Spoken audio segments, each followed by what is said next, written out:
Баршаңызға қайырлы күн. Сіздермен Жанерке бүгін аварский хинкалдың рецептімен бөліскім келіп отыр. Бұл Дагестан халқының ұлттық тағамдарының бірі десем де болады. Видеоны соңына дейін қарап, менің YouTube парақшама тіркелуді ұмытпаңыздар.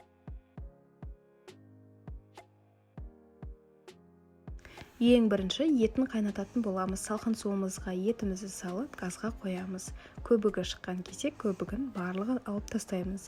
Ет қойдың еті, сиырдың еті өзіңіздің қалауыңыз бойынша. Бір дана пияз және 2 дана сарымсақ қосамыз. Кейін тұз сеуіп, ең баяу отта 2,5 сағаттай пісіреміз.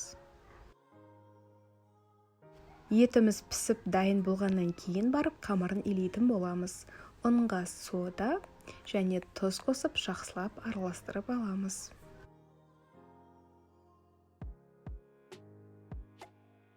Кейін айранымызды құйып қамыр илейтін боламыз.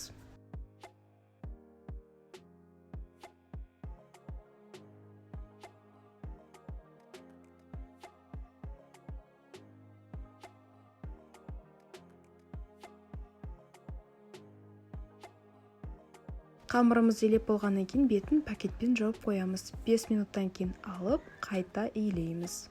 Біздің қамырымыз эластичный болуы қажет.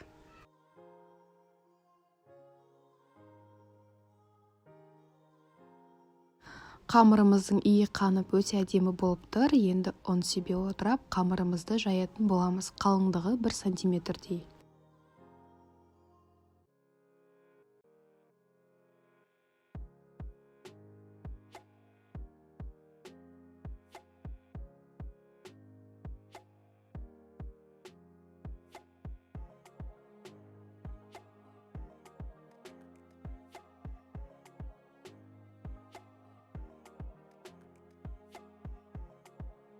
Қамырымызды бөлшектерге бөліп аламыз. Қалыңдығы дәл осындай. Ал енді піскен етімізді сүзіп аламыз.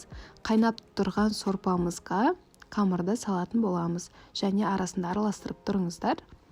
Қамырымызды 3-4 минуттай қайнатамыз. Болмаса, қамырдың біреуін алып, вилкамен 2-ге бөліп жарсаңыз, қамыр созылып тұрса, ол әлі піспеді деген сөз. Ал егерде жақсы бөлінсе, ол піскен деген сөз. Ал сүзіп болғаннан кейін қамырдың барлығын тесіп шығамыз. Шанышқымен немесе дәл осындай ағаш таяқшамен.